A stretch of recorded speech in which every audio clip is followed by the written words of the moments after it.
জনমত সঠিকভাবে যাচাই করেনি। দৌলতপুরের এখন জনগণ 60 থেকে 70% জুয়েলের দিকে, শরীফুদ্দিন জুয়েলের দিকে অপেক্ষা করছে, তার দিকে তাকায় আছে। সেক্ষেত্রে এই যদি জরিপ করা যায় যে শরীফুদ্দিন জুয়েলই মনোনয়ন পাওয়ার যোগ্য, আমরা মনে করি শরীফুদ্দিন জুয়েলকে মনোনয়ন দিলে খুব সহজেই আমাদের এই সিটটা আমরা উপহার দিতে পারবো। হ্যাঁ জি, একই উদ্দেশ্য, আমাদের সবাই পরিবর্তন চাই।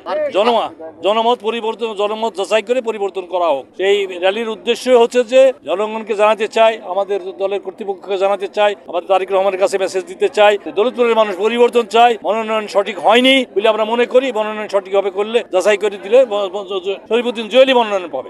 মিসিং হয়ে যাবে ভাই।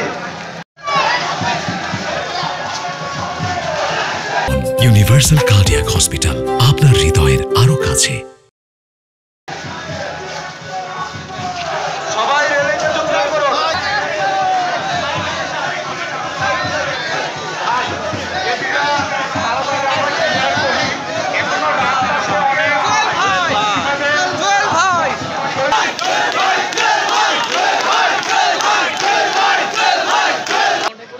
দৌলতপুরের মাটিতে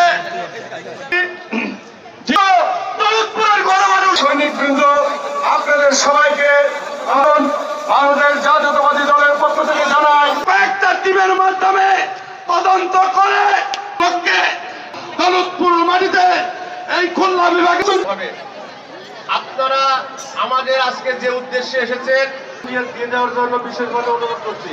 যুবদল নেতাকর্মীকে পাঠানো হোক, এইগুলো